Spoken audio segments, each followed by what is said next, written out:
സങ്കീർത്തനം 23:1 കർത്താവാണ് എൻ്റെ ഇടയൻ, എനിക്കൊന്നിനും കുറവുണ്ടാകിയില്ല. ഞാൻ നിങ്ങളെല്ലാം പറഞ്ഞു കഴിഞ്ഞിട്ട് ചരിത്രം കുറച്ച് പറഞ്ഞായിരുന്നു. ഇപ്പോൾ പറഞ്ഞാൽ 1 മണിക്കൂർ 2 മണിക്കൂർ പറഞ്ഞ് തീരില്ല. കാരണം എൻ്റെ ജീവിതം തുടങ്ങുന്നത് വന്നു പറഞ്ഞു കഴിഞ്ഞാൽ അങ്ങനെ പറയാൻ പറ്റുള്ളൂ. നമുക്ക് അത്ര സമയത്തില്ലാത്തതുകൊണ്ടും നിങ്ങളോട് പറഞ്ഞ് നിങ്ങൾക്ക് വെള്ളമുണ്ടാക്കുന്നത് നോക്കുന്നത് ഞാൻ ഈ യാത്രയിലുണ്ടായ ദൈവത്തിൻ്റെ ഇടപെടലിനെക്കുറിച്ച് മാത്രം പറയാം. ഒത്തിരിയേറെ വർഷങ്ങളായി കിടക്കുന്ന 24 വർഷവും 6 മാസവും ഇത് 26 ദിവസമായി കിടക്കലായിട്ട്. കൃത്യം പറഞ്ഞാൽ 24 വർഷവും 6 മാസവും 26 ദിവസവും. ഇതിനിടെ 13 വർഷം മുമ്പ് വന്ന അനിയൻ്റെ കൂടെ ഈ വൃദ്ധന്മാരുടെ കൂടെ വന്നിട്ടുണ്ടായിരുന്നു. അതേ പറഞ്ഞാൽ ഒട്ടും ആരോഗ്യ സ്ഥിതിയിലായിരുന്നു. അന്ന് ഇവർ ഒത്തിരിയേറെ സഹനങ്ങൾ കഴിച്ചു. ഞാനല്ല സഹനം കഴിച്ചത്, ഇവരായിരുന്നു. ഇവരെടുക്കുകയും പിടിക്കുകയും ചെയ്ത്. അതുപോലെ തന്നെ നിങ്ങൾ ഒത്തിരിയേറെ സഹകരണത്തിനും സഹായങ്ങൾ ചെയ്തതിന് ദൈവത്തിന് നന്ദി പറയുന്നു. അതിന് ദൈവത്തിന് മഹത്വം കൊടുത്തതിന് ശേഷമാണ് പറയുന്നത്. ദൈവസന്നിധിയിൽ വന്നപ്പോൾ എനിക്ക് ലഭിക്കാവുന്ന ഞാൻ എന്തൊക്കെ ആഗ്രഹിച്ചുവോ, എന്തൊക്കെ ആഗ്രഹിച്ചാണ് വീട്ടിൽ നിന്ന് പുറപ്പെട്ടത്, അതെല്ലാം എനിക്ക് ദൈവം തന്നു. എൻ്റെ ദൈവം എനിക്ക് ആവശ്യമുള്ളതെല്ലാം തന്നുകൊണ്ടിരിക്കുന്നു. ഞാൻ സന്തോഷത്തോടെ നന്ദി പറയുന്നു. എനിക്ക് നിങ്ങളോട് പറയാനുള്ളൊരു കാര്യം മാത്രമേ ഉള്ളൂ. രോഗങ്ങൾ വരാം, ദുഃഖങ്ങൾ വരാം, വേദനകൾ വരാം, സഹനങ്ങൾ വരാം, പല വിധത്തിലുള്ള പ്രതിസന്ധികൾ നമ്മളെ അലട്ടാം. അതായത് ഈ ഭൂമിയിൽ ജനിക്കുന്ന അമ്മയുടെ ഉദരത്തിൽ ഉരുവാകുന്ന നിമിഷം മുതൽ മരണത്തിൻ്റെ അവസ്ഥ ആ നിമിഷം വരെ നമ്മളെ പല വിധത്തിലുള്ള ക്ലേശങ്ങളും ദുരിതങ്ങളും പീഡകളൊക്കെ ഉണ്ടായിക്കൊണ്ടിരിക്കും. ആത്മീയ സന്തോഷവും മാനസിക സന്തോഷവും ഒക്കെ നമ്മൾക്ക് അനുഭവിച്ചുകൊണ്ടിരിക്കും. പക്ഷേ നമ്മുടെ ജീവിതത്തിലുണ്ടാകുന്ന മാറ്റങ്ങൾ നമ്മൾ സ്വയം തിരിച്ചറിയുമ്പോഴാണ് നമ്മളെല്ലാം അറിയപ്പെടുന്നത്. ദൈവത്തോടു കൂടി ആയിരിക്കാനുള്ള ആ താല്പര്യം, ദൈവത്തോട് ചേർന്ന് നിന്നാൽ ദൈവം നമ്മോടും ചേർന്ന് നിൽക്കും. ആ വചനം എപ്പോഴും മനസ്സിൽ ഓർക്കുക. എന്തെല്ലാം വിഷമതകൾ ദുഃഖങ്ങൾ വന്നാലും ഒരിക്കലും ഭയപ്പെടരുത്. രോഗങ്ങൾ നമ്മളെ കീഴടക്കിയാൽ നമ്മൾ ഇങ്ങനെ പറയണം, രോഗമേ നിനക്ക് എൻ്റെ മേൽ അധികാരമില്ല. എൻ്റെ മേലെ അധികാരം കൊണ്ട് യേശുക്രിസ്തുവിന് മാത്രമേ ഉള്ളൂ. എനിക്ക് അവിടുത്തെ ചായൻ സദസ്സിൽ എന്നെ സൃഷ്ടിച്ചു. അവിടുത്തെ ജീവശ്വാസത്താൽ നയിക്കുന്നു. അവിടുത്തെ രക്തം കൊണ്ട് കഴിയാൻ വെടിപ്പാക്കുന്നു. അതുകൊണ്ട് എൻ്റെ അവകാശം മുഴുവൻ കർത്താവിനാണ്. സാത്താൻ എൻ്റെ മേൽ അധികാരമില്ല. അവൻ എന്നെ പരീക്ഷിക്കാനുള്ള അവകാശം ഉണ്ടായിരിക്കാം. കർത്താവ് തന്നെ പറഞ്ഞല്ലോ, ആത്മാവ് സ്വർണ്ണത്തിനെങ്കിൽ ശരീരം ബലഹീനമാണ്. മനുഷ്യ ശരീരത്തെ സംബന്ധിച്ച് എപ്പോഴും ബലഹീനാക്കാൻ പിശാചിന് പറ്റും. ജോബ് തന്നെ നീതിമാനായിരുന്നു.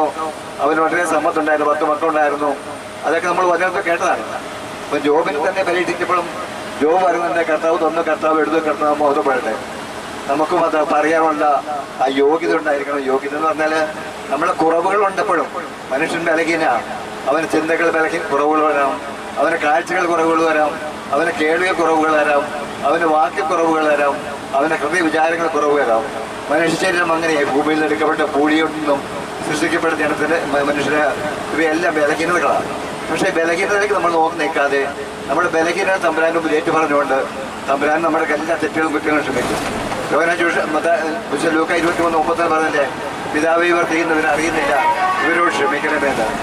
കർത്താവിൻ്റെ തിരുശരീരം കുരിശിൽ നടക്കുന്ന മുമ്പ് ലൊഗേസ് പടയാളി കർത്താവിൻ്റെ ഹൃദയത്തെ കുത്തുമ്പോൾ അവിടെ നിന്ന് രക്തവും ജലവും പുറപ്പെടുന്നുണ്ട്. ആ രക്തവും ജലവും കൊണ്ട് ആ പടയാളിന്റെ ഒറ്റക്കാട് കാഴ്ച ലഭിക്കുന്നുണ്ട്. അവനെ വിശുദ്ധമായ സഭ പ്രഖ്യാപിക്കപ്പെട്ടു. നമുക്ക് എത്ര പാപികളാണോ, ഏത് അവസ്ഥയിലാണോ നമുക്ക് കഴിയുന്നതെന്ന് നോക്കാതെ നമ്മൾ ദൈവസ്ഥാനത്തേക്ക് കിടന്നു വന്നാൽ ദൈവം നമ്മോട് ചേർന്ന് നിൽക്കും.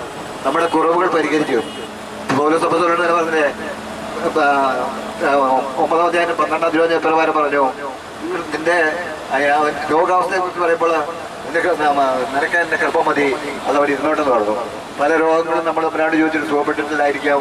പല കാര്യങ്ങളും ചോദിച്ചിട്ട് തമ്പുരാൻ തന്നിട്ടില്ല, നമുക്ക് നമ്മൾ ആഗ്രഹിച്ച പോലെ ലഭിച്ചിട്ടില്ലായിരിക്കാം. പക്ഷെ ദൈവത്തിനൊരു പദ്ധതിയുണ്ട്. ആ പദ്ധതി ദൈവം പൂർത്തീകരിക്കും. നാം ഈ ഭൂമിയിൽ ജനിച്ച നിമിഷം മുതൽ നമ്മെക്കുറിച്ചുള്ള പദ്ധതി കർത്താവ് പൂർത്തീകരിച്ചിരിക്കും. പക്ഷേ നമ്മുടെ ആഗ്രഹങ്ങളും അഭിലാഷങ്ങളും ദൈവത്തിൻ്റെ പദ്ധതികൾ അനവധി കൂടുതലായിരിക്കാം. അല്ലെങ്കിൽ ദൈവം ആഗ്രഹിക്കുന്ന പദ്ധതികളായിരിക്കില്ല നമ്മൾ ചോദിക്കുക.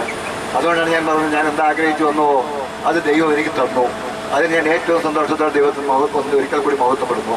നിങ്ങളോട് എല്ലാവരും ചേർന്ന് കർത്താവിന് നന്ദി അർപ്പിക്കുന്നു. കാരണം നമുക്ക് നന്ദി പറയാനേ വാക്കുകളുള്ളൂ.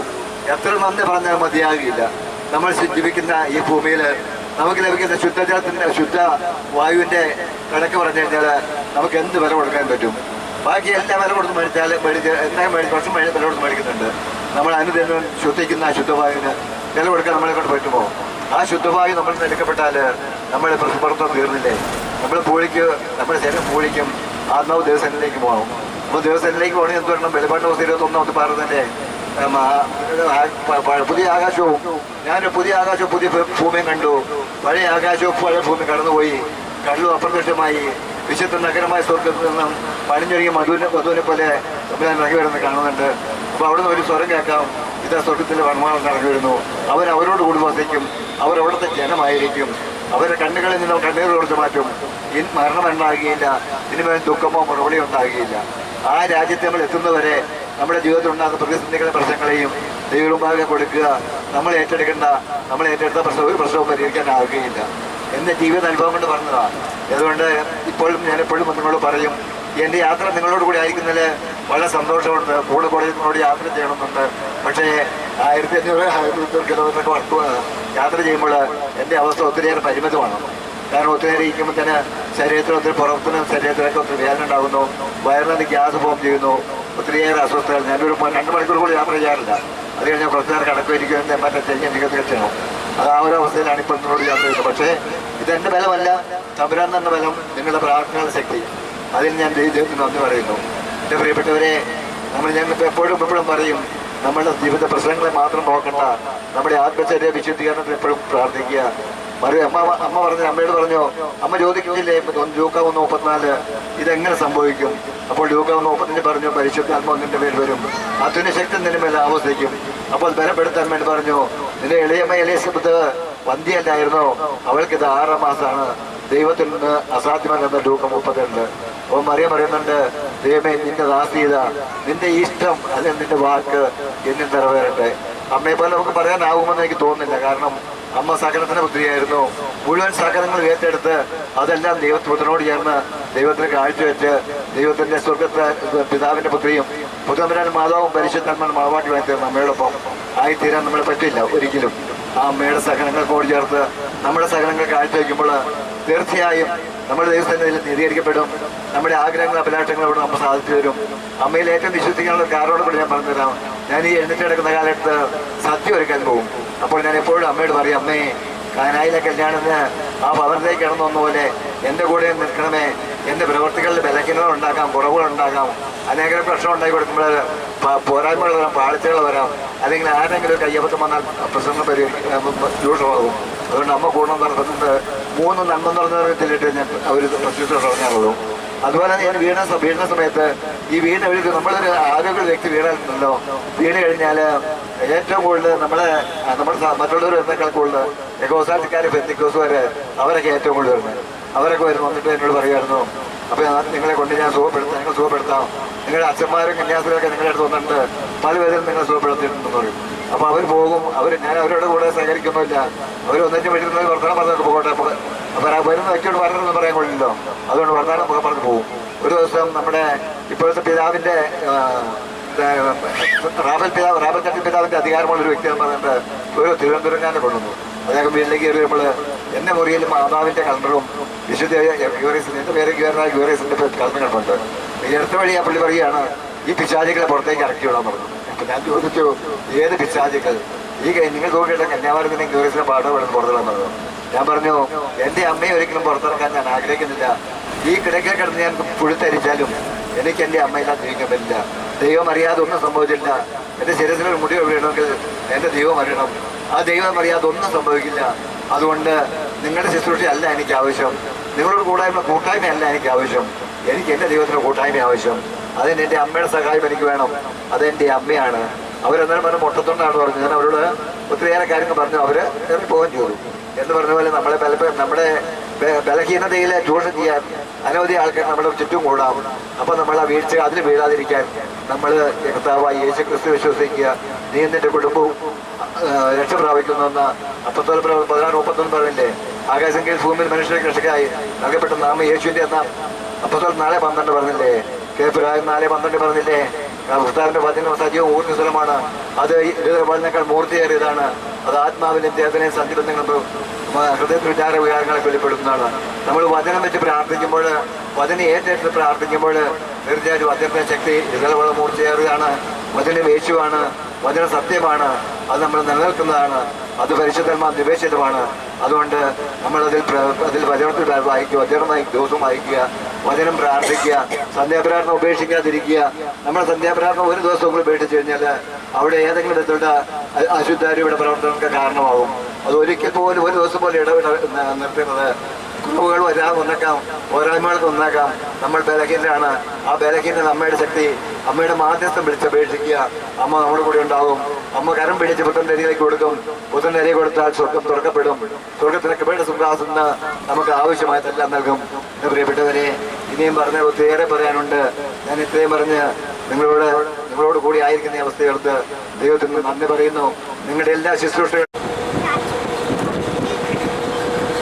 യേശുവേ സ്തുതി. ഈശോയ്ക്ക് നന്ദി പറയാനുള്ള ഒരു ആയുസ്സാണ് ഇനിയുള്ളത്. എനിക്ക് ഞാൻ അങ്ങോട്ട് പോയപ്പോൾ തന്നെ പറഞ്ഞായിരുന്നല്ലോ എനിക്ക് ബോണസാണ് കിട്ടിയേക്കണെന്ന്. ഈ പോകുമ്പോൾ, അതായത് വേളാങ്കണ്ണിയെ കുറിച്ചെന്ന് പറഞ്ഞാൽ ഞാൻ വേളാങ്കണ്ണിക്ക് പോയിട്ടില്ല. ആദ്യത്തെ പോക്കാണ്. വേളാങ്കണ്ണിക്ക് എന്നല്ല, ഞാനെങ്ങും അങ്ങനെ കേരളത്തിൻ്റെ ആ ഒരു കൊച്ചു ജില്ല വിട്ടെങ്ങും പുറത്തു പോയിട്ടെന്ന് പറയാനില്ല. അപ്പോൾ എനിക്കധികം ലോകപരിചയമൊന്നുമില്ല. അല്ലെങ്കിൽ ടൂർ പോകണതിനെ ഈ വേളാങ്കണ്ണിക്ക് പോകണതിനെ കുറിച്ചുണ്ടായിരുന്ന ഒരു ചിന്ത എന്ന് പറഞ്ഞു കഴിഞ്ഞാൽ, ഒരു ടൂറിസ്റ്റ് ബസ്സാണ്, അതിൽ കയറി അടിച്ചു പൊളിച്ച് സിനിമാ പാട്ട് അല്ലെങ്കിൽ അതുപോലെ പാട്ടൊക്കെ പാടി ഡാൻസ് കളിച്ച് പോകുന്നതൊക്കെ കണ്ടിട്ടുള്ളത്. നമ്മൾ പോയിട്ടില്ലെങ്കിലും നമ്മൾ നിൽക്കുന്ന റോഡിൽ നിൽക്കുമ്പോൾ കാണുന്ന ടൂറിസ്റ്റ് ബസ്സിലൊക്കെ അങ്ങനെ പോകണം കണ്ടിട്ടുണ്ട്. അതേ നമ്മൾ ചിന്തിച്ചോളൂ. അങ്ങനത്തെ ഒരു യാത്രയായിരുന്നു പ്ലാൻ ചെയ്തത്. പക്ഷേ ഇത് കയറി ഒരു 10 മിനിറ്റ് കഴിഞ്ഞപ്പോൾ സംഗതി കാര്യങ്ങളൊക്കെ ആകെ മാറി. എനിക്കതിനോട് അലർജി ഒന്നും തോന്നിയില്ല. അല്ലെങ്കിൽ ഈ സാഹചര്യം ഒട്ടും അരോചകമായിരുന്നില്ല. വളരെ സന്തോഷപ്രദമായിരുന്നു. അങ്ങോട്ട് പോയപ്പോഴാണേലും സന്തോഷമായിരുന്നു. അതിലുപരി ഞാൻ പറഞ്ഞല്ലോ വീണ കാര്യം, ഈ പോക്ക് പ്ലാൻ ചെയ്ത് ഇത് ബുക്ക് ചെയ്ത് സീറ്റ് ബുക്ക് ചെയ്തതിന് ശേഷമാണ് ഞാൻ വീഴുന്നത്. അപ്പോൾ ഈ മാതാവിൻ്റെ അനുഗ്രഹം, അത് ഞാൻ അന്നേരം തന്നെ വീണ ഏറ്റപ്പോൾ തന്നെ ഒരു ചേച്ചി അതിൻ്റെ ഞങ്ങൾ തെങ്ങേക്കരുത്, ഞാൻ കൂലിപ്പണിക്കാരനാണ്, പറമ്പുടമ എന്നെ പിടിച്ചങ്ങേപ്പിച്ച് ആൻറ്റി എന്നൊരു ഒറ്റ വിളി എന്ന് പറഞ്ഞു കഴിഞ്ഞാൽ അത് ഭൂമി നടുങ്ങുമാറാവും. ആ വിളി എനിക്കും വിളി കേൾക്കാൻ പറ്റി. കുറേ പ്രശ്നങ്ങളുണ്ടായിരുന്നു. ചാടി ഏറ്റിട്ട് ഞാൻ നിരച്ച് നിൽക്കാൻ നോക്കിയിട്ട് എനിക്ക് ഇരിക്കാൻ പറ്റുന്നുണ്ടായിരുന്നു. പക്ഷേ ഈ മാതാവിൻ്റെ അനുഗ്രഹം ആ വിളിയിലും അതിനെ തുടർന്നൊക്കെ ഉണ്ടായിരുന്നു. അല്ലെങ്കിൽ മാതാവ് അവിടെ ഒരു ബെഡ് വിരിച്ചു എന്നേ ഞാൻ പറയുള്ളൂ. കാരണം നിലവീഴ്ച വീഴുന്ന ആള് കാലും കൈയും ഒക്കെ ഒടിഞ്ഞ് തകർന്ന് വലിയ ആശുപത്രി പോണ അവസ്ഥയാണ്. ഞാൻ 25 അടി മുകളിൽ നിന്ന് വീണിട്ട് 25 അടിയിലും അധികം മുകളിൽ നിന്നാണ് വീണത്. എനിക്ക് ഒരു ഈർക്കിളി കൊണ്ട മുറിവില്ല. ഞാൻ ഇട്ടത് തന്നെ ഒരു 50-ലധികം തേങ്ങയുണ്ട്. ഒരു തേങ്ങയുടെ പുറത്താണ് ഞാൻ വീഴണമെങ്കിൽ ഇന്ന് നിങ്ങളുടെ ഒപ്പം ഞാൻ ഈ ഗ്രൂപ്പിലുണ്ടാവില്ല. അപ്പോൾ മാതാവ് തന്ന വലിയൊരു അനുഗ്രഹമാണത്. ഞാൻ അന്ന് തന്നെ പറഞ്ഞ എനിക്ക് ബോണസാണിത് ഇനിയുള്ളതെന്ന് പറഞ്ഞു. പിന്നെ ഈ ധ്യാനത്തെക്കുറിച്ച്, അല്ലെങ്കിൽ ഈ യാത്ര ഇതൊരു നല്ല ധ്യാന അനുഭവമായിരുന്നു. ഒത്തിരി സന്തോഷമുണ്ട് അതിൽ. പിന്നെ ഞാൻ ഇനി അധികം താമസിക്കാതെ ഒരു ധ്യാനത്തിന് പോകാൻ ആഗ്രഹിച്ചത്, ധ്യാനത്തിന് പോകണമെന്ന് ആഗ്രഹിച്ചിട്ട് അത് 2 വർഷമായിട്ട് നമ്മളിങ്ങനെ ആഗ്രഹിച്ചുകൊണ്ടിരിക്കണം. അപ്പോൾ അത് ഇനി അധികം താമസിക്കാതെ സംഭവിക്കുമെന്ന് വിചാരിക്കണം. ഇന്ന് ബുക്ക് ചെയ്തിട്ടുണ്ട്, എന്താവും എന്നറിയില്ല. അപ്പോൾ നമ്മൾ പോകുന്ന വഴിയിൽ ഒരു സീറ്റ് ബുക്ക് ചെയ്തിട്ടുണ്ട്. അത് ശരിയാവുമെന്ന് വിചാരിക്കണം. പിന്നെ യാത്രയുടെ ഒക്കെ ഇടയ്ക്കുള്ള ഉത്കണ്ഠകളെന്ന് പറഞ്ഞാൽ എനിക്ക് 3 മക്കളാണ്. 3 മക്കളുടെയും ഒരാളുടെ പഠിത്തം കഴിഞ്ഞോ എന്ന് ചോദിച്ചാൽ കഴിഞ്ഞെന്ന് പറയാം. അതൊക്കെ അല്പം ഉത്കണ്ഠയുണ്ട്. മക്കളുടെ 3 പേരെ കുറിച്ചുള്ള ചെറിയ ഉത്കണ്ഠയുണ്ട്. പിന്നെ പറയാനുള്ളത്, എൻ്റെ ഒരു അനിയനും അനിയത്തി അവർ അയർലൻഡിലായിരുന്നു. ഒരല്പം പിണങ്ങി നിൽക്കുന്ന ഒരവസ്ഥയായിരുന്നു കുറച്ചായിട്ട് എന്ന് തന്നെ പറയാം. അപ്പോൾ അത് എനിക്ക് ഒത്തിരി എന്നാ പറഞ്ഞത്, അത് ഭയങ്കര സങ്കടമുള്ളൊരു കാര്യം. അപ്പം ഞാൻ മാതാവിൻ്റെ അടുത്ത് ചോദിച്ച ഒരു കാര്യമാണ്. മറ്റൊന്ന്, എൻ്റെ മക്കള് സന്തോഷമായിട്ട് പരിശുദ്ധാത്മാവിൻ്റെ നിറവിൽ ജീവിക്കണമെന്നുള്ളതാണ്. നമുക്ക് സമ്പത്ത് വേണമെന്നോ അല്ലെങ്കിൽ വീട് വേണമെന്നോ, ഞാൻ വളരെ വീട്ടിലാണ് താമസിക്കണേ, അതൊന്നും എന്നെ അലട്ടുന്ന ഒരു പ്രശ്നമല്ല. അതിലൊക്കെ വലുത് ഈ 2 കാര്യങ്ങളാണ്. 3 മക്കളും, അവരും അനിയൻ്റെ വീട്ടിലും 3 മക്കളാണ്. അവരും സന്തോഷമായിട്ട് ജീവിക്കുന്ന ഒരു അനുഭവത്തെക്കുറിച്ച് മാത്രമേ ഞാൻ ചിന്തിച്ചുള്ളൂ. അത് മാതാവിനോട് ചോദിച്ചിട്ടുള്ളൂ. അത് മാതാവ് തരും എന്ന് ഉറച്ചു വിശ്വസിക്കണം. നിങ്ങളുടെ എല്ലാം പ്രാർത്ഥന അതിനുണ്ടാവണമെന്നും ആഗ്രഹിച്ച് നിങ്ങളോട് പ്രാർത്ഥന യാചിക്കുന്നു. ഈശോ തന്ന ഈ അനുഗ്രഹത്തിനും തുടർന്നുള്ള എനിക്ക് തന്ന ബോണസ് ജീവിതത്തിനും ഒത്തിരി നന്ദി പറഞ്ഞുകൊണ്ട് നിങ്ങൾക്കും നന്ദി പറയണം. പിന്നെ ഭക്ഷണം ഉണ്ടാക്കിയ ചേട്ടനും ഭക്ഷണം മോശപ്പെടണമെന്നും കുറഞ്ഞെന്നൊക്കെ പറയുന്നുണ്ടെങ്കിലും എനിക്ക് വളരെ നല്ല അനുഭവമായിരുന്നു. നല്ല ഭക്ഷണമായിരുന്നു. ഞാൻ കഴിച്ചതൊക്കെ ചെറിയ കാര്യങ്ങളൊന്നും ചെയ്തില്ലെങ്കിൽ പോലും ഞാൻ ഉപയോഗിച്ചതെല്ലാം നല്ലതായിരുന്നു. ആവശ്യമായ രീതിയിൽ ഭക്ഷണം കഴിക്കാൻ പറ്റി. ഒന്നും കുറഞ്ഞതായിട്ട് ഞാൻ കേട്ടില്ല. എല്ലാം ഭംഗിയായിരുന്നു. അതിനൊത്തിരി നന്ദിയുണ്ട്. പിന്നെ എൻ്റെ പ്രതീക്ഷയ്ക്കും ഒത്തിരി എന്നാ പറയുക, പ്രതീക്ഷ ചെറുതായിരുന്നെങ്കിലും എനിക്ക് കിട്ടിയത് വലിയ അനുഭവം തന്നെയായിരുന്നു. പൂവൻ ചോദിച്ചപ്പോൾ പൂന്തോട്ടം തന്നു എന്നൊക്കെ അങ്ങോട്ട് പോയപ്പോൾ പറഞ്ഞെങ്കിലും ഏതാണ്ട് അതിനോട് തുല്യമായിരുന്നു എല്ലാ അനുഭവങ്ങളും. ഒന്നല്ല, എല്ലാത്തിലും. അപ്പം പ്രാർത്ഥനാ അനുഭവമായിരുന്നു. അവിടെ ചെന്നിട്ടാണേലും ആ നിത്യാരാധന ചാപ്പലിൽ കുറേ നേരം ഇരിക്കാൻ പറ്റിയായിരുന്നു എനിക്ക്. അത് ഒരു നല്ല അനുഭവമായിരുന്നു. അങ്ങനെ ഞാൻ അതിൽ കണ്ടതും കേട്ടതും എല്ലാം എനിക്ക് ഒത്തിരി സന്തോഷം മാത്രമല്ല സമാധാനം തരുന്ന ഒരനുഭവമായിരുന്നു. പിന്നെ കൂടുതൽ പ്രാർത്ഥിക്കാനുള്ള ഒരു ആഗ്രഹം ഉണ്ടായി. അങ്ങനെയൊക്കെയുള്ള കുറേ കാര്യങ്ങളുണ്ട്. അപ്പോൾ എല്ലാത്തിനും ഒത്തിരി നന്ദി, ദൈവത്തിന് നന്ദി, നിങ്ങൾക്ക് എല്ലാവർക്കും നന്ദി. ഞാനിങ്ങനെ തുടങ്ങണമെന്ന് എനിക്കറിയില്ല. കാരണം ഞാൻ ഇതിനായിട്ട് ഞാൻ വരാനിരുന്ന ഒരാളും കൂടി അല്ലായിരുന്നു തുടക്കത്തിൽ ഇതിനായിട്ട് വരാനിരുന്നില്ല. ചേട്ടായിക്കാണെങ്കിലും മീറ്റിങ്ങും കാര്യങ്ങളും മൂന്നും പറഞ്ഞിരുന്നു. പക്ഷെ ആ സമയത്ത് അതെല്ലാം അതിൽ നിന്ന് ഒഴിവായി. എനിക്ക് സീറ്റ് ഉണ്ടായിരുന്നില്ല ആദ്യം. അത് കഴിഞ്ഞ് എനിക്ക് വിളിച്ചൊരു സീറ്റെല്ലാം റെഡിയായി. എല്ലാം കഴിഞ്ഞ് എനിക്കിതിന് വരാനായിട്ട് സാധിച്ചു. പിന്നെ ഇതൊരു നല്ലൊരു അനുഭവമായിരുന്നു. എൻ്റെ ജീവിതത്തിൽ ആദ്യമായിട്ടാണ് ഇങ്ങനൊരു ഇതിനെനിക്ക് വരാനായിട്ട് സാധിച്ചത്.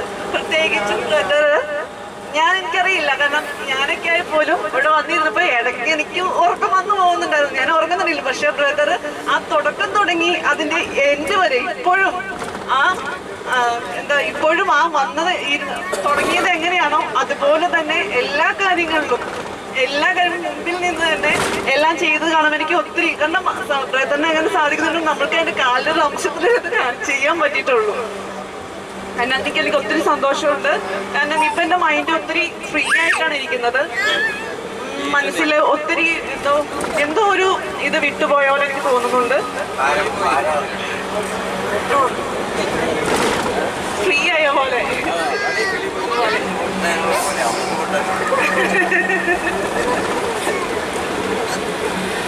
പിന്നെ എന്റെ ചെറുപ്പത്തിലായിരുന്നെങ്കിലും ഞാൻ ഈ പറഞ്ഞ പോലെ പള്ളിയിൽ പോക്കും എല്ലാം മീൻസ് എല്ലാ ദിവസവും ഞാൻ പള്ളിയിൽ പോകുന്ന ഒരാളുമായിരുന്നു. പിന്നെ ഞാൻ 10ാം ക്ലാസ് +2 കഴിഞ്ഞതിന് ശേഷമാണ് എനിക്ക് പള്ളിയിൽ എനിക്ക് പോകാൻ പറ്റില്ല. കാരണം ഞാൻ അരമണിക്കൂർ ഞാൻ പള്ളിയിൽ പോയി ചെലവഴിച്ച് പ്രാർത്ഥിക്കുന്ന ഒരാളായിരുന്നു. അതിനുശേഷം അതിൽ നിന്ന് കുറച്ച് കുറഞ്ഞു വന്നിരുന്നു. പക്ഷെ ഇത് പെട്ടെന്ന് ഇവിടേക്ക് വന്നപ്പോൾ എനിക്കൊരു അതിൻ്റെ ഒരു എഫക്റ്റ് കിട്ടി. അതെങ്ങനെ എന്ത് വാക്കുകൊണ്ട് പറയാൻ പറ്റത്തില്ല. ഇനി അങ്ങോട്ടും ഇവിടെ എല്ലാവർക്കും ഒത്തിരി വിഷമങ്ങളും കാര്യങ്ങളുണ്ടാവും. അതെല്ലാം ദൈവം മാറ്റി തരട്ടെ എന്ന് ഞാൻ പ്രാർത്ഥിക്കുന്നു. അതോടൊപ്പം ഞങ്ങളെയും ഓർക്കുക. പിന്നെ കർത്താവായ യേശുവിൽ വിശ്വസിക്കുക, നീയും നിന്റെ കുടുംബവും രക്ഷ പ്രാപിക്കും. അപ്പോസ്തല പ്രവൃത്തികൾ 16:31. കർത്താവിന് ചെയ്യാൻ പറ്റുന്നതായിട്ട് ഒന്നുമില്ല എന്ന് ഞാൻ പൂർണ്ണമായും വിശ്വസിക്കുന്നു.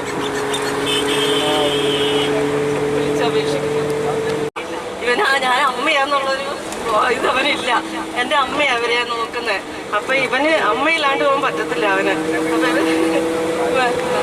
ഇവര് 3 പേരെയും കൂടെ എനിക്ക് മാനേജ് ചെയ്യാൻ പറ്റുമോ? പിന്നെ അമ്മച്ചിക്ക് അമ്മാമ്മ വയ്യാതെ കിടക്കണായതുകൊണ്ട് അമ്മയ്ക്ക് ഒട്ടും വരാൻ പറ്റത്തില്ല. അപ്പൊ എൻ്റെ അടുത്ത് ഇങ്ങനെ പറഞ്ഞപ്പോൾ ഞാൻ പിന്നെ വിചാരിച്ചു എന്തായാലും വേണ്ടില്ല, 3 പേരെയും കൊണ്ട് പോകണം. പോകാതെ പോയി കഴിഞ്ഞാൽ ഭയങ്കര വിഷമമായിരിക്കും പിന്നെ അവിടെ ചെല്ലുമേ.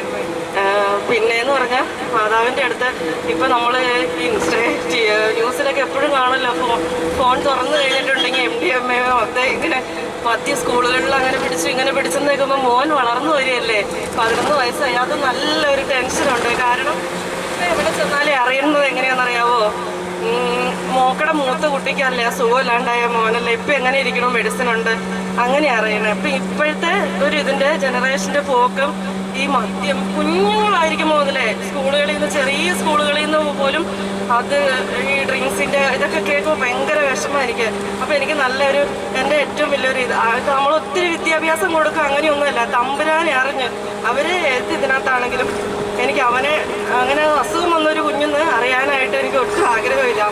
അവനെ ഡെലിവറിക്ക് വേണ്ടി ഞാൻ പോകുമ്പോൾ എനിക്ക് കിട്ടുന്ന ഒരു വചനമായിരുന്നു കേട്ടോ, നീ കർത്തൃ ശുശ്രൂഷയ്ക്കില്ല, അവനെ പ്രസവിക്കാനായിട്ട് ഞാൻ ഹോസ്പിറ്റലിൽ പോവാം, നീ കർത്തൃ ശുശ്രൂഷയ്ക്ക് വരുമ്പോഴെന്നെങ്കിൽ പ്രലോഭനങ്ങളെ നേരിടാൻ തയ്യാറായിക്കൊള്ളുക. അതുപോലെ ഞാൻ അവൻ്റെ മാമോദിസ മുക്കാനായിട്ട് പള്ളിയിൽ പോവാം, അപ്പോഴും എനിക്ക് കിട്ടുന്ന വചനം, നീ കർത്തൃ ശുശ്രൂഷയ്ക്ക് വരുമ്പോഴെന്നെങ്കിൽ പ്രലോഭനങ്ങളെ നേരിടാൻ തയ്യാറായിക്കൊള്ളുക. അവനെ അൽത്താരെ കിടത്തി മാമോദിസ കഴിഞ്ഞു, അവനെ അൽത്താരെ കിടത്തി പ്രാർത്ഥിച്ച് തിരിച്ചിറങ്ങി വന്ന് വചനം എടുത്തു, വീട്ടിൽ വന്ന് കയറി വചനം എടുത്തു. നീ കർത്തൃ ശുശ്രൂഷയ്ക്ക് വരുമ്പോഴെന്നെങ്കിൽ പ്രലോഭനങ്ങളെ നേരിടാൻ തയ്യാറായിക്കൊള്ളുക. 2 വയസ്സിലെ ബർത്ത്ഡേക്ക് അവന് 2 വയസ്സിലെ ബർത്ത്ഡേ കഴിഞ്ഞാൽ മാസം അവന് അസുഖം വരുന്നത്. അപ്പോഴും ബർത്ത്ഡേക്ക് ഞാൻ വചനം എടുത്തു. വചനം കിട്ടണത് ഇത് തന്നെ കുറേ നാളുകളായിട്ട്. അപ്പോഴേ എനിക്ക് അന്ന് മുതലുള്ളത്, എൻ്റെ മോൻ ഒരു കൂട്ടുകെട്ടുകളിലും അവന് തമ്പുരാൻ എനിക്ക് ഞാൻ തമ്പുരാൻ്റെ അടുത്ത് മേടിച്ചെടുത്ത മോനാണ്. ചേട്ടാ ഒത്തിരി പേർക്കൊക്കെ അറിയാം. ഞാൻ തമ്പുരാൻ്റെ അടുത്തുനിന്ന് ഒത്തിരി, കാരണം ഹോസ്പിറ്റൽ RCCയിലുള്ള ഒരു അവസ്ഥ അറിയാലോ. എൻ്റെ ജീവിതവും എല്ലാം അവിടെ വെച്ച് ഞാൻ അവസാനിപ്പിച്ചു. എനിക്ക് ഒത്തിരി, ഞാൻ എൻ്റെ കുഞ്ഞുനാളിലെ മുതലുള്ള സ്വപ്നമായിരുന്നു നേഴ്സ്. ഞാൻ എൻ്റെ പ്രൊഫഷൻ ഒത്തിരി സ്നേഹിക്കുന്ന ആളാണ്. അപ്പം എൻ്റെ ജോലിയും ജീവിതവും കുറേ സ്വപ്നങ്ങളുണ്ടായിരുന്നു. അതെല്ലാം അവന് വേണ്ടിയിട്ട് അവിടെ അവസാനിപ്പിക്കുക. അപ്പോൾ നമ്മൾ രാവിലെ ഹോസ്പിറ്റലിലേക്ക് അഡ്മിറ്റായിട്ട് എഴുന്നേക്കുമ്പോൾ ഇപ്പുറത്തെ ബെഡിലും അപ്പുറത്ത് കിടക്കുന്ന ബെഡിലെയും കുഞ്ഞുങ്ങൾ ചിലപ്പോൾ അവിടെ ഉണ്ടാവത്തില്ല. രാവിലെ എഴുന്നേറ്റ് റൂം തുറക്കുമ്പോൾ ഇപ്പം നിങ്ങൾക്കിത് തോന്നും നമ്മൾ ട്രീറ്റ്മെൻറ്റ് എടുത്തു അതുകൊണ്ട് രോഗം മാറി. അങ്ങനെയല്ലാതെ ഞങ്ങൾ ഡോർ തുറന്ന് എഴുന്നേക്കുമ്പോഴാണ് അറിയണേ ആ കൊച്ചു പോയി. അങ്ങനെ ഞങ്ങളുടെ കൺമുമ്പിൽ ഒത്തിരി ഞങ്ങളുടെ മക്കളെ പോലെ ഞാനൊക്കെ കുളിപ്പിച്ചും ചോറ് കൊടുത്ത് കൂട് കിടന്ന് ഒത്തിരി മക്കളില്ലാണ്ടായിട്ടുണ്ട്. അതൊക്കെ ഞാൻ ഒത്തിരി കണ്ടേക്കുന്നതാണ്. അപ്പം അത്ര പേരുടെ ഇതിനകത്ത് എൻ്റെ മോനെ അപ്പം ഇപ്പം ഞങ്ങളിങ്ങനെ പോകുമ്പോഴേ 3 മക്കളെ ആ ജോലിക്ക് ഇപ്പം എൻ്റെ ലീവ് തീരാതെ ഞാൻ തിരിച്ചു പോവാം. നല്ല ടെൻഷനുണ്ട് ഇവിടെ ഇങ്ങനെ ആക്കിയിട്ട് പോകുമ്പോൾ. ഈ ആൺകുട്ടികൾ ഇങ്ങനെ പ്രായമായി വരുമ്പോൾ കൂട്ടുകെട്ടിപ്പെട്ട് എനിക്ക് അവനെ അങ്ങനെ, ഞാൻ തമ്പുരാൻ്റെ അടുത്തുനിന്ന് മേടിച്ചെടുത്ത മോനാണ്. അവൻ അങ്ങനെ അറിയപ്പെടണമെന്ന് ആഗ്രഹമില്ല. എനിക്ക് തമ്പുരാന് നല്ല മോനായിട്ട് വളർത്തി എനിക്ക് അവനെ തമ്പുരാനെ ഏൽപ്പിക്കണം. അങ്ങനെ ആ ഒരു ഇത് ഞാൻ തമ്പുരാന്. പിന്നെ ഒരു വീട്, സ്വന്തമായിട്ടൊരു വീട്, ഇപ്പം താമസിക്കുന്ന വീട് എൻ്റെ വീട്ടിലാണ് താമസിക്കണേ. ഒത്തിരി പഴയ വീടാണ്. അപ്പോൾ ഒരു വീട് മേടിക്കണമെന്ന് നല്ലൊരു ആഗ്രഹമുണ്ട്. ആ വീട്ടിൽ വെച്ച് അപ്പനും മക്കളും, അതൊരു വലിയൊരു സ്വപ്നമാണ്.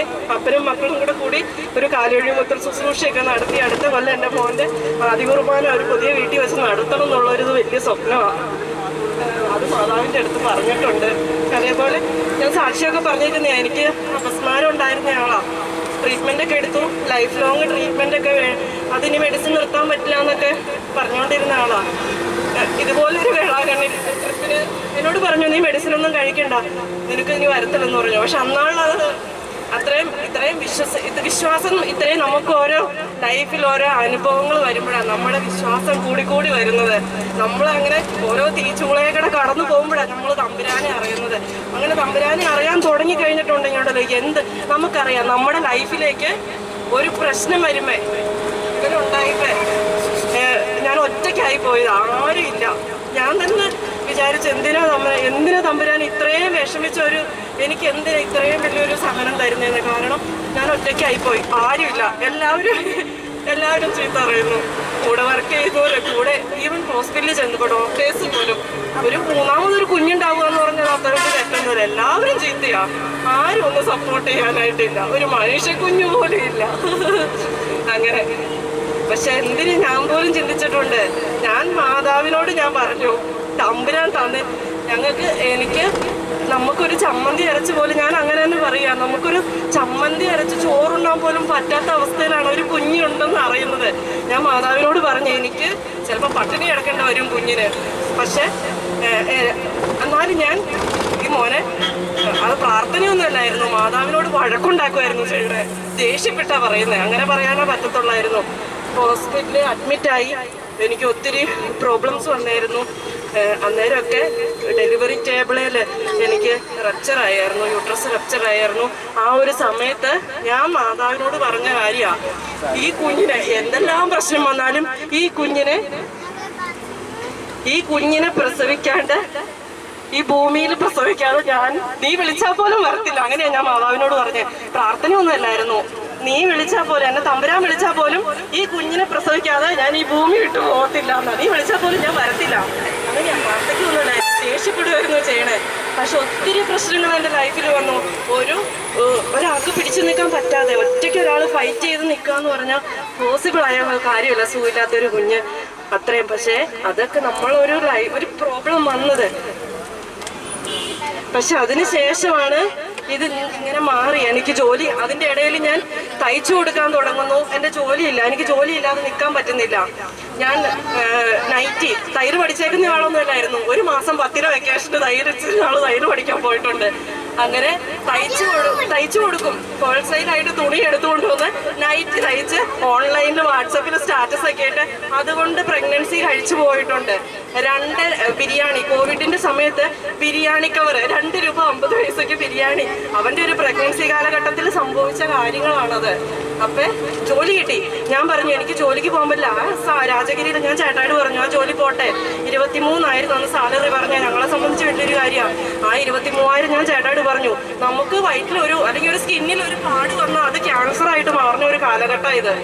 ഒരു കുഞ്ഞിനെ നമ്മൾ വേണ്ടാന്ന് വെച്ചാൽ നമ്മുടെ ആരോഗ്യം ചിലപ്പോൾ തമ്പുരാൻ, ഞാൻ RCCയിലൊക്കെ ആയിരുന്നപ്പോൾ അങ്ങനത്തെ ഒത്തിരി ഇത് കേട്ടിട്ടുണ്ട്, ഒത്തിരി അമ്മമാർ പറയുന്നതൊക്കെ കേട്ടിട്ടുണ്ട്. അപ്പൊ ഞാൻ ആ ജോലി വേണ്ടാന്ന് വെച്ചു, എൻ്റെ കുഞ്ഞിനെ അക്സെപ്റ്റ് ചെയ്തു. അപ്പൊ ഞാൻ ചേട്ടായോട് പറഞ്ഞു അതിന് പകരം അതിൻ്റെ 2 ഇരട്ടി സാലറി ഉള്ളൊരു ജോലി എനിക്ക് തമ്പുരാൻ തരുന്നു. ഞാൻ പക്ഷെ ഇത്രയും വിശ്വാസം ഉണ്ടായില്ല. ഞാൻ അപ്പോഴും ചിന്തിച്ച് 3 കുഞ്ഞുങ്ങളെ കേട്ടിട്ട് എങ്ങനെ ജോലിക്ക് പോകാനാ? ജോലിക്കൊന്നും പോകാൻ പറ്റത്തില്ല. എൻ്റെ നേഴ്സിംഗ് ജോലിയൊക്കെ നിന്നു, പ്രായമായി വരുക. ഇനി അതൊന്നും നടക്കത്തില്ല. കുറച്ചുകൂടെ തയ്യൽ, കുറച്ചുകൂടെ ചുരിദാർ തയ്ക്കാൻ തുടങ്ങണം, തയ്യൽ കുറച്ചുകൂടെ എനിക്കൊന്ന് ഉഷാറാക്കണം. അത്രയേ ചിന്തിച്ചിട്ടുണ്ടായിരുന്നുള്ളൂ. ഞാനാണ് ഞാൻ ഇപ്പൊ പറഞ്ഞ പോലെ 85% മാർക്കോടെ പ്രോമെട്രി പാസ്സാവുന്നു. എൻ്റെ ലൈഫിൽ ഞാൻ ആദ്യമായിട്ട് അറ്റൻഡ് ചെയ്യുന്ന ഒരു എക്സാമാണത്. അത് ഞാൻ പാസ്സാവുന്നു. ഞാൻ പറഞ്ഞില്ലേ, ഇന്ന് ഞാൻ മേടിക്കുന്ന സാലറിയാണ് അത്. അപ്പൊ നമ്മുടെ തമ്പുരാന് ഓരോ പദ്ധതി ഇപ്പൊ എനിക്ക് എൻ്റെ ലൈഫിൽ ഓരോന്ന് വരുമ്പോൾ എനിക്കറിയാം. ഒരു പ്രശ്നം വന്നു കഴിഞ്ഞിട്ടുണ്ടെങ്കിൽ വെറുതെ ഒന്നുമല്ല ആ പ്രശ്നം വരുന്നേ, അതിന്റെ പുറകെ തമ്പുരാൻ എന്തോ ഒരു ആൻസർ, അതല്ലെങ്കിൽ എന്തോ ഒരു ഇത് ദൈവം കണ്ടുവച്ചിട്ടുണ്ട്. അത് കണ്ടുവച്ചിട്ടാണ് ആ ഒരു ക്രൈസിസ് നമ്മുടെ ലൈഫിലോട്ട് ഇട്ട് തരുന്നതെന്ന് ഇപ്പൊ എനിക്കത് വരുമ്പോൾ എനിക്ക് നന്നായിട്ട് അറിയാം. പിന്നെ ഈ പ്രാവശ്യം ഇത് വന്നപ്പോഴായാലും ഇവര് ഇച്ചിരി ബുദ്ധിമുട്ടൊക്കെ ഉണ്ടായിരുന്നു ഇപ്പോഴും. കാരണം ഇവരെ 3 പേരെ, ഒരാൾ ഇങ്ങോട്ട് മേടിക്കുമ്പോൾ ഒരാൾ അങ്ങോട്ട് പോകും, അങ്ങനെ. എന്നാലും ഇവരെ 3 പേരെയും കൊണ്ട് വന്ന് എൻ്റെ വഴിപാടുകളെല്ലാം നടത്താൻ പറ്റിയില്ലോ, അതിലെനിക്ക് സന്തോഷമുണ്ട്. അങ്ങനെ പിന്നെ ഇങ്ങോട്ട് വരുന്നതിൻ്റെ തലേ ദിവസം വരെ തടസ്സങ്ങളായിരുന്നു. ഞാൻ നേർച്ച എനിക്ക് 56 വീട് കയറി വരാനായിരുന്നു. അന്ന് മോന് വേണ്ടിയിട്ട് ചോദിച്ചേട്ടൻ എന്നോട് അങ്ങനെയാ പറഞ്ഞായിരുന്നേ, അവൻ്റെ ചെവിയിൽ ഈ വചനം പറഞ്ഞ് പ്രാർത്ഥിക്കുക. ഞാൻ ഫോൺ ചോദിച്ചേട്ടനെ വിളിച്ചു. അവൻ ഉറങ്ങുമായിരുന്നു. നേരം ചോദിച്ചേട്ടൻ പറഞ്ഞു ചെവിയിൽ ഫോൺ ചേർത്ത് വെച്ച് കൊടുക്കാൻ പറഞ്ഞു. ചേട്ടൻ ചെവിയിൽ വചനം പറഞ്ഞു അവനെ പ്രാർത്ഥിച്ചു. അതിനുശേഷം എന്നോട് പറഞ്ഞു മോള് ഇങ്ങനെ ചെയ്യണമെന്ന് പറഞ്ഞു. ഇപ്പം ഞാൻ ആ നേർച്ച നടത്തി. ഇന്ന് 56 വീട് കയറി അവനെ കൊണ്ട് വന്നു, നേർച്ച കഴിച്ചു. ഈ പോരുന്നതിൻ്റെ തലേ ദിവസം വരെ നല്ല രീതിയിലുള്ള തടസ്സങ്ങളുണ്ടായിരുന്നു. ഞാനിപ്പോൾ തലേ ദിവസം ചോദിച്ചേട്ടനെ വിളിച്ചായിരുന്നു, എനിക്ക് പ്രശ്നങ്ങളുണ്ട് ചോദിച്ചേട്ടാ പ്രാർത്ഥിക്കണേന്ന് പറഞ്ഞു. 3 മക്കളെയും കൊണ്ട് 3 മക്കളെ ഒരുമിച്ച് കൊണ്ടുവരാനായിരുന്നു ആഗ്രഹം. അത് സാധിച്ചു. അങ്ങനെ നന്ദിയുണ്ട് യേശുവേ നന്ദി, യേശുവേ സ്തുതി. മമ്മി പറഞ്ഞ അതിൽ യാദൃശികമായി കിടന്നു വന്നതാണ്. ചേച്ചി ഇപ്പൊ ലാസ്റ്റ് ആയിട്ട് വന്നിട്ട് മകള് പറഞ്ഞ് മരിയച്ചിനെ കൊണ്ട് യാത്രയ്ക്ക് വന്നെന്ന് പറഞ്ഞു. അപ്പോൾ ഞാനും കൂടെ പോന്നോട്ടേന്ന് വെച്ചാൽ അങ്ങനെ യാദൃശികമായിട്ട് കയറിയെന്ന് ഞാൻ വരുന്നൊരിക്കലും പ്രതീക്ഷിച്ചില്ല. അതിനെ യേശുവിന് നന്ദി പറഞ്ഞ് പ്രാർത്ഥിക്കുന്നു, അമ്മയ്ക്ക് നന്ദി പറഞ്ഞ് പ്രാർത്ഥിക്കുന്നു. അതുപോലെ തന്നെ എല്ലാ ശുശ്രൂഷകളിലും പങ്കെടുക്കാനൊക്കെ നന്നായിട്ട് പങ്കെടുക്കാൻ പറ്റി. അതുപോലെ തന്നെ അഭിഷേക പ്രാർത്ഥനയിലും കുരിശിന്റെ വെയിലൊന്നും ഞാൻ തുടക്കത്തിൽ വിചാരിച്ചിരിക്കും ഒന്നും പറ്റില്ല. എനിക്ക് അത് മേല് ഭയങ്കര വേദനയായിരുന്നു, അതിൻ്റെ ഒന്നും പറ്റില്ല വെച്ചു. പക്ഷെ 14 സ്ഥലവും മാതാവിന്റെ കുളം വരെയും കൈ കൊത്താണ്ട് മുട്ടുകുത്തി തന്നെ എനിക്ക് സാധിച്ചു. അതിനെ യേശുവിന് നന്ദി പറഞ്ഞ് പ്രാർത്ഥിക്കുന്നു. അതുപോലെ അഭിഷേക പ്രാർത്ഥനയിലായാലും നല്ലൊരു അഭിഷേകമായിരുന്നു. അതുപോലെ ജപമാല പ്രാർത്ഥനയിലും അതുപോലെ തന്നെയായിരുന്നു. പിന്നെ എനിക്ക് സാക്ഷി എന്ന് പറഞ്ഞു കഴിഞ്ഞാൽ 10ാം ക്ലാസ്സിൽ എക്സാം എഴുതാൻ പോണ സമയത്ത് ഭയങ്കര ടെൻഷനായിരുന്നു. ടെൻഷനും ഇതും പിന്നെ എക്സാം എഴുതുന്നതിന് ഭയങ്കര പാടായിരുന്നു. ഇപ്പോൾ മാർക്കൊന്നും പ്രതീക്ഷിച്ചില്ല, 70 അങ്ങനെയൊക്കെയാണ് ഉദ്ദേശിച്ചത്. അതിനുശേഷം അതിൻ്റെ ഇടയ്ക്കാണ് ഞാൻ ഷക്കീന നടത്തുന്ന ധ്യാനത്തിന് പോയത്. അതിനുശേഷം ധ്യാനം കഴിഞ്ഞ് ധ്യാനം കഴിയണ ലാസ്റ്റ് ദിവസം ചേച്ചി വിളിച്ചിട്ട് പറഞ്ഞു 86% മാർക്കുണ്ട് എന്നും പറഞ്ഞു വിളിച്ചപ്പോൾ തന്നെ ഓ യേശുവേ നന്ദി എന്ന് പറഞ്ഞിട്ടുണ്ട്. 70% പ്രതീക്ഷിച്ചെങ്കിലും പക്ഷെ 86% കൂടി കർത്താവ് എന്നെ പാസ്സാക്കി. അതിന് യേശുവിനെ നന്ദി തന്നെ പ്രാർത്ഥിക്കുന്നു. അതുപോലെ തന്നെ ജാക്കോബൈൻസ് ആയതിനോട് ഞങ്ങൾക്ക് എല്ലാ ദിവസവും കുർബാനയൊന്നുമില്ല. അത് പക്ഷെ ദൈവം സഹായിച്ച് ഇപ്പൊ എല്ലാ ദിവസവും മുടങ്ങാതെ കുർബാനയ്ക്ക് പങ്കെടുക്കാനൊക്കെ കർത്താവ് സഹായിക്കുന്നുണ്ട്. അതിനെല്ലാത്തിനും യേശുവിന് നന്ദി. അപ്പൊ നിങ്ങൾ ആദ്യം എടുത്ത് രാജ്യം എടുത്ത നീതി അന്വേഷിച്ച് കഴിഞ്ഞാൽ ഭക്തെല്ലാം നമുക്ക് കിട്ടും. അപ്പോ എല്ലാത്തിനും യേശുവിന് നന്ദിയോട് പ്രാർത്ഥിക്കും.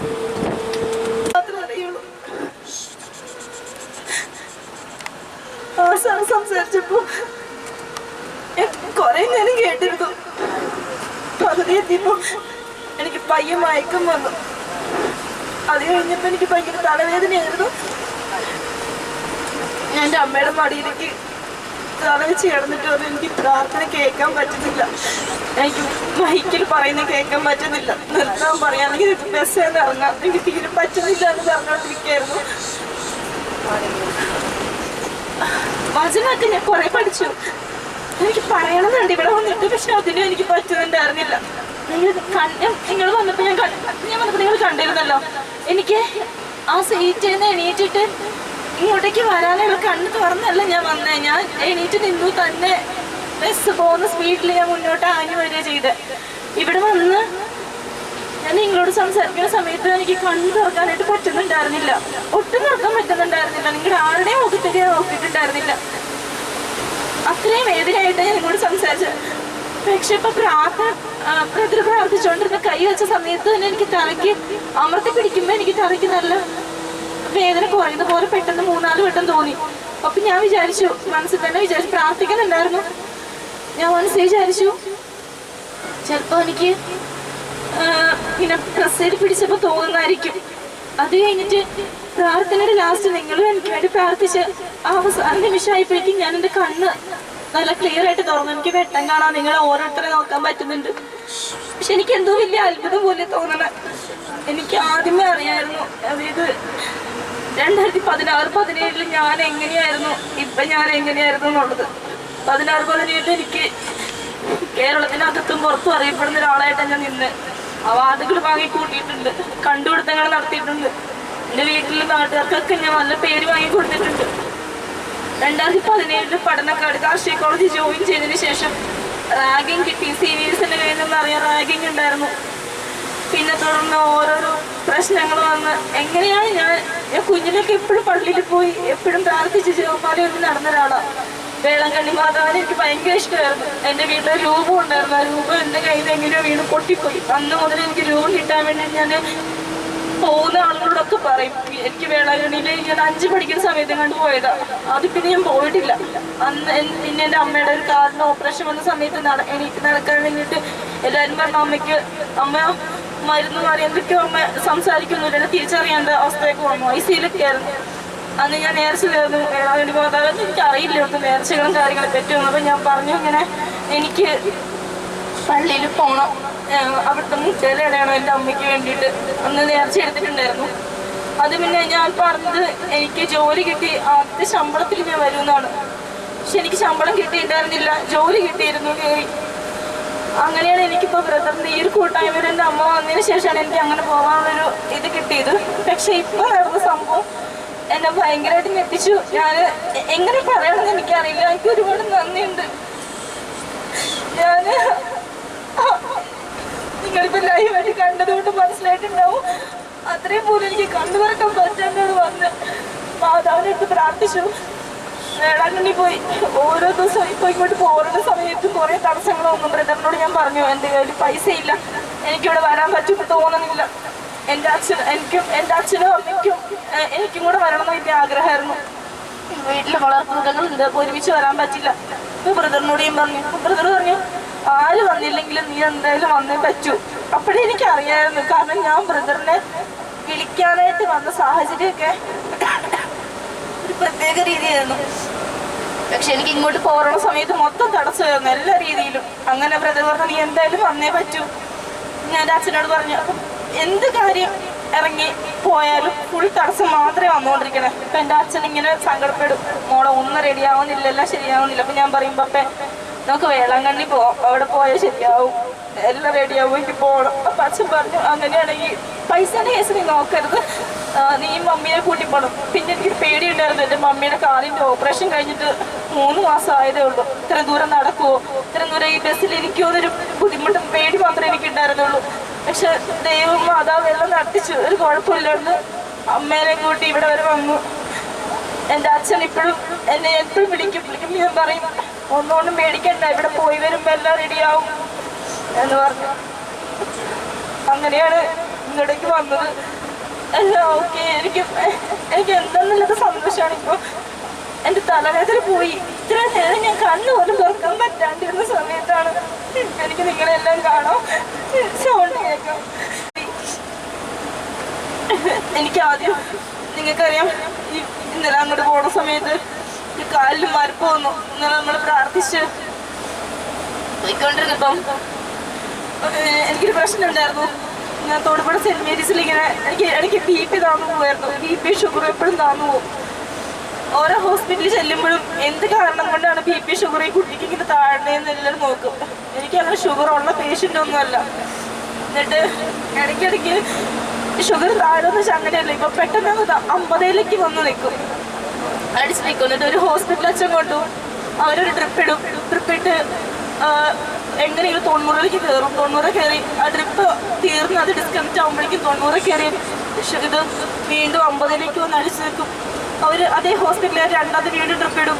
അപ്പോൾ വീണ്ടും ഇതുപോലെ വരുമ്പോഴേക്കും അവർ പറയും ഇനി പറ്റില്ല, വേറെ ഹോസ്പിറ്റലിലേക്ക് കൊണ്ടുപോകണം എന്ന് പറയും. അങ്ങനെ 2-3 തവണ മാറ്റിക്കൊണ്ടേ. അപ്പോൾ എന്നോട് ഡോക്ടർമാർ പറയും ന്യൂറോളജിനെ കാണിക്കണം, എന്ത് കാരണത്താലാണ് ഇങ്ങനെ ഷുഗറും BP താഴണേന്നുള്ളത് നോക്കണം എന്ന് പറഞ്ഞു. അങ്ങനെ പപ്പ എന്നെ തൊടുപുഴ സെന്റ് മേരീസിൽ കൊണ്ടുപോയി. സെന്റ് മേരീസിൽ കൊണ്ടുവന്ന് കഴിഞ്ഞ് ഷുഗറും BP ഡോക്ടറെ കണ്ടപ്പോഴാണ് ഡോക്ടർ പറയുന്നത് ഇങ്ങനെ ഞരമ്പിന് ഒരു പ്രശ്നമുണ്ട്. അതായത് വലത് കാലിന് ഈ ഇവിടുന്ന് താഴ്ഭാഗത്ത് ഈ കാലിൽ അങ്ങോട്ടേക്കുള്ള ഏതോ ഒരു ഞരമ്പിന് ഒരു ഡാമേജ് പോലെ വരുന്നത് കൊണ്ടാണ് ഇങ്ങനെ ബ്ലഡ് സർക്കുലേഷൻ ഓടാതെ വരും. ബ്ലഡ് സർക്കുലേഷൻ നടക്കാണ്ട് വരുമ്പോൾ ഇങ്ങനെ നമ്മുടെ കാല് നമ്മുടെ അരയുടെ താഴ്ഭാഗത്തേക്കുള്ള കാലിൻ്റെ അവിടെ നിന്നുള്ള ഞരമ്പുകൾ ഇങ്ങനെ വലിഞ്ഞു മുട്ടും. ഒരു ഇക്കിളി വരുന്ന പോലെ നമുക്ക് ഉറങ്ങാനൊന്നും പറ്റില്ല, ഭയങ്കര ബുദ്ധിമുട്ടായിരുന്നു. ഇങ്ങോട്ട് വന്ന സമയത്ത് എനിക്ക് അതുണ്ടായിരുന്നു. ഞാൻ അമ്മയോട് പറഞ്ഞു, ബ്രദറിനോട് പറഞ്ഞു, പ്രാർത്ഥിച്ചു. അത് കഴിഞ്ഞ് ഞാൻ എങ്ങനെയായാലും മരുന്ന് കഴിച്ചാൽ എനിക്ക് കുറേ നേരം ഉറക്കം വരും. ട്രിഗർ പോയിന്റ് അത് ഭയങ്കര ക്ഷീണമാണ്, ഒന്നും അറിയില്ല. ഫുൾ ടൈം ഞാൻ കിടന്നുറങ്ങിക്കൊണ്ടേയിരിക്കും. അപ്പോൾ ആ മരുന്ന് കഴിച്ചാൽ എങ്ങനെയോ ഞാൻ ഇവിടെ എത്തി. പക്ഷേ അത് കഴിഞ്ഞ് ബ്രദർ എനിക്ക് അവിടെ വെച്ച് പ്രാർത്ഥിച്ചു. ഞാൻ മുട്ടേരി എറിയുന്ന സമയത്തും ആദ്യത്തെ 7 സ്ഥലങ്ങളിൽ എന്നോട് കുരിശെടുക്കണം എന്ന് പറഞ്ഞപ്പം ബ്രദറിനോട് പറഞ്ഞു, മോളെ നന്നായിട്ട് പ്രാർത്ഥിക്കണം, എല്ലാ കാര്യങ്ങളും എല്ലാ കെട്ടുകളും വഴിയും ഒരു പ്രശ്നവും നിനക്ക് ഉണ്ടാവില്ല, നന്നായി പ്രാർത്ഥിച്ച് ഒരുങ്ങണമെന്ന് പറഞ്ഞു. ഞാൻ അതുപോലെ പക്ഷെ എനിക്ക് അപ്പോഴും അറിയില്ലായിരുന്നു ഈ കാല് വെച്ചിട്ട് വലതുകാലിൽ അത്രയും ബുദ്ധിമുട്ടായിട്ട് എൻ്റെ ഒരു ആഗ്രഹം ഉണ്ടായിരുന്നു. എന്തായാലും എല്ലാവരും പറയിങ്ങനെ ഭയങ്കര പാടാണ്. അപ്പം നമ്മൾ ചെല്ലുമ്പോഴും കാണും എല്ലാവരും മുട്ടും കുത്തി കയ്യിൽ കഴിഞ്ഞാണ് അവിടെ വരെ എത്തുന്നത്. ഞാൻ കുരിശ് പിടിച്ചു, ഞാൻ പ്രാർത്ഥിച്ചുകൊണ്ട് നടന്നു. ഈ 2 കാലും വെച്ച് തന്നെ ഞാൻ എനിക്ക് അവിടെ മാതാവിൻ്റെ പള്ളിയുടെ അവിടെ വരെ ചെന്നു. അതൊക്കെ എനിക്ക് ഭയങ്കര ബ്ലെസ്സിംഗ് ആയിട്ട് തോന്നി. കാരണം ഈ ബ്ലഡ് സർക്കുലേഷനോടൊക്കെ കാലിൻ്റെ വേദന വെച്ചിട്ട് ഞാൻ അത്രയും ദൂരം കൈ പോലും കുത്താതെ ഞാൻ മുട്ടനെ അഴിഞ്ഞു ചെന്നു. പക്ഷെ കാല് പൊട്ടി എന്ന് ഞാൻ വിചാരിച്ച നോക്കി കാല് പൊട്ടിയിട്ടൊന്നുണ്ടായിരുന്നില്ല. ചെറിയൊരു തൊലി ഇങ്ങനെ ഒരു പതിഞ്ഞിരിക്കുന്ന പോലെ മാത്രം. ഇന്ന് പിറ്റേ ദിവസം എൻ്റെ വേദന പോലും അറിഞ്ഞില്ല.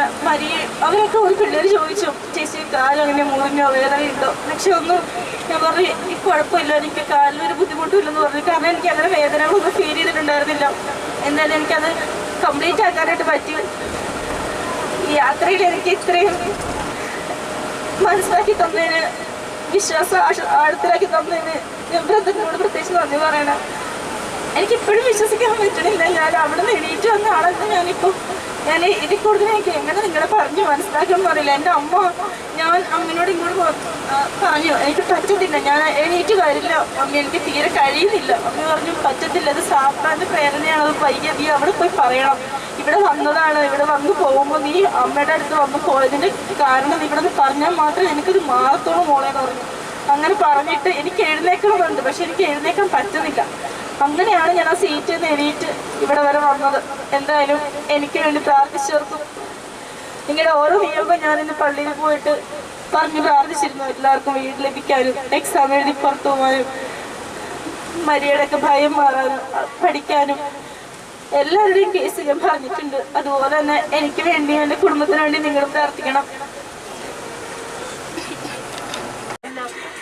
എൻ്റെ മാതാവിനെ സമർപ്പിച്ച് എൻ്റെ മാതാവ് എനിക്കിവിടെ വരാൻ എൻ്റെ ജീവിതത്തിൽ വരുമ്പോൾ ഞാൻ സ്വപ്നത്തിൽ പോലും ഓർത്തതാ ഈ ജന്മത്തിൽ എനിക്ക് വരാൻ പറ്റും എന്നുള്ള യാത്ര ചെയ്ത് ഇത്രയും ദൂരം യാത്ര ചെയ്ത് വരാൻ പറ്റുമെന്ന് ഓർത്തല്ല. പക്ഷേ എൻ്റെ മാതാവിനെ സഹായിച്ച് എനിക്ക് മാതാവിൻ്റെ അടുത്ത് പോകാനും അവിടെ മൊത്തം നടക്കാനും, മൊത്തം നടന്ന് ശകലം പോലും നടക്കരുതാത്ത ഞാനാണ്. പക്ഷെ മൊത്തം നടന്നു. എനിക്ക് ഒത്തിരി സന്തോഷമായി. ഇനി ഞാൻ വരും. എൻ്റെ കൊച്ചിൻ്റെ പരീക്ഷ എഴുതിയിരിക്കുകയാണ്. എൻ്റെ ഏറ്റവും വലിയൊരു ആഗ്രഹമാണ് ഞാൻ മരിക്കുന്നതിന് മുമ്പ് എൻ്റെ കൊച്ചിൻ്റെ റിസൾട്ടിന് കാണുന്നത്. എല്ലാവരും എൻ്റെ കൊച്ചിന് വേണ്ടി പ്രാർത്ഥിക്കണം. റിസൾട്ട് വരുമ്പോൾ പാസ്സായി കിട്ടാൻ കാർഷിക കോളേജിൽ പോയതാണ്, പടനക്കാട് കാർഷിക കോളേജിൽ പോയതാണ് എൻ്റെ കൊച്ചിന് ഇത്രയും വലിയ ബുദ്ധിമുട്ട് വരാൻ കാരണം. അവിടെ ചെന്ന് അവിടെ ഭയങ്കര റാഗിങ് ആയിരുന്നു. അന്നേരം എൻ്റെ കൊച്ച റാഗിങ്ങൊക്കെ അനുഭവിച്ചപ്പോൾ ഞാൻ പറഞ്ഞു, മോളെ അടുത്ത വർഷം ഒരു കുഞ്ഞിനെ പോലും നീ വേദനിപ്പിച്ചേക്കരുത്, ഒരു റാഗിങ് നടത്തുക ഒന്നും ചെയ്തേക്കരുതെന്ന് പറഞ്ഞു. അതുപോലെ തന്നെ നമ്മൾ ഒന്നും ചെയ്തിട്ട് ഒരു കാര്യത്തിനും റാഗിങ് ചെയ്യാൻ പിള്ളേർ സപ്പോർട്ട് ചെയ്ത് കഴിഞ്ഞ് ഇവിടെ പറയുമ്പോഴും അപ്പോൾ തന്നെ ആ പിള്ളേരോട് പറയും, മക്കളെ ഇന്ന ചോദ്യങ്ങൾ ചോദിക്കും, നിങ്ങളൊന്നും പേടിക്കരുത് കേട്ടോ, ഭയപ്പെടരുത് കേട്ടോ എന്നും പറഞ്ഞു. ഇങ്ങനെയൊക്കെയായിരുന്നു ഞാൻ എൻ്റെ കാര്യങ്ങൾ. ഇനിയും ഞാൻ വരും, എൻ്റെ കൊച്ചിൻ്റെ റിസൾട്ട് വന്നു കഴിയുമ്പോൾ ഞങ്ങൾ ഇനിയും വരും, മാതാവിൻ്റെ അടുത്ത് പോകാനും എല്ലാവരും വരും.